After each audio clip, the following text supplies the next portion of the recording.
Hi everyone! I hope you are doing well today. Guys, update lang pala sa mga gustong pumunta sa cherry blossoms. Ito na lang ang natira guys, and may nakita akong puno na wala na talaga siyang cherry guys. Kahapon nga pala kami pumunta dito guys, and 9 AM ay nandito na kami. And by that time guys, ay marami-rami na ring tao. And super enjoy pa rin naman guys dahil marami akong na-meet na mga new friends. Sa mga gustong pumunta dito guys, ay agahan ninyo at sana ay may maabutan pa kayong cherry. Hoy, charot!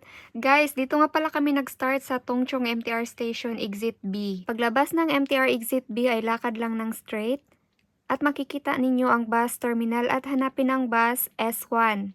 3.7 ang pamasahe at baba kayo sa first stop. Nasa 5 minutes lang ang journey guys at dito na kami bumaba sa Aviation Fuel Tank Farm. Ito yung first stop ng bus na sinakyan namin guys, and from here ay lakad kayo pabalik at makikita na ninyo ang mga cherry blossoms.